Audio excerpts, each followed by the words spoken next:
তৃণমূলবাসীর কাছে আমার একটা বিশেষ অনুরোধ রইল, যেখানে তৃণমূল দেখতে পাচ্ছেন তাদের গায়ে আপনারা পচা ডিম ছুঁড়ে মারছেন, এটা করবেন না।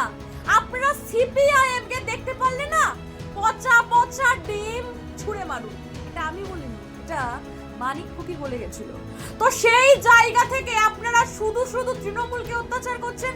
ভাই, ওই দলটার কিছু নেই, ওরা পুরো ছিন্ন ভিন্ন হয়ে গেছে। তৃণমূল বলে আর কিছু নেই, ছিন্নমূল হয়ে গেছে। বুঝতে পারছি না যে এরা কবে থেকে গোমাংস খাওয়া ছেড়ে দিয়ে আবার আরশোলা ভাজা খেতে শুরু করেছে।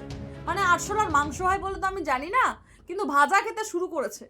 এটাও প্রশ্ন হচ্ছে 22 মিলিয়ন ফলোয়ার ছিল ইনস্টাগ্রামে, সেখানে আজকে বেশ কয়েক হাজার দেখা গেল মাত্র এসেছে।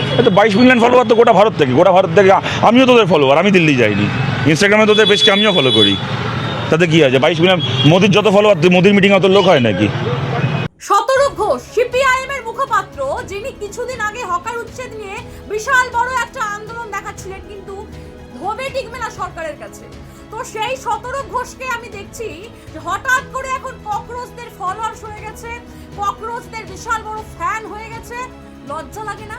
34 বছর যে দলটি পশ্চিম বাংলার বুকে শাসন করে গেছে, সেই দলের একজন প্রতিনিধি হয়ে এখন কিনা তাদের মৃত্যু হয় সেকেন্ডের মধ্যে, সেই ককরোচের পা ধরতে হচ্ছে শতরূপ ঘোষকে। দেখে অবাক লাগছে। মানে আপনাদের মানসিকতা ঠিক কোথায়? কেন আজাদি আর কেন ইনকলাব জিন্দাবাদ স্লোগান সেদিন উঠেছিল, আমি আগের ভিডিওতে পুরো ক্লিয়ার করে বলে গেছিলাম। দেখুন, প্রত্যেকটা কথা না একদম হুবহু মিলে যাচ্ছে। এবার বোঝা যাচ্ছে যে এই ককরোচ জনতা পার্টিরা কোথায় থেকে অক্সিজেন পাচ্ছে এইসব শতরূপ ঘোষের মতন এই অপদার্থ লোকগুলোর কাছ থেকে।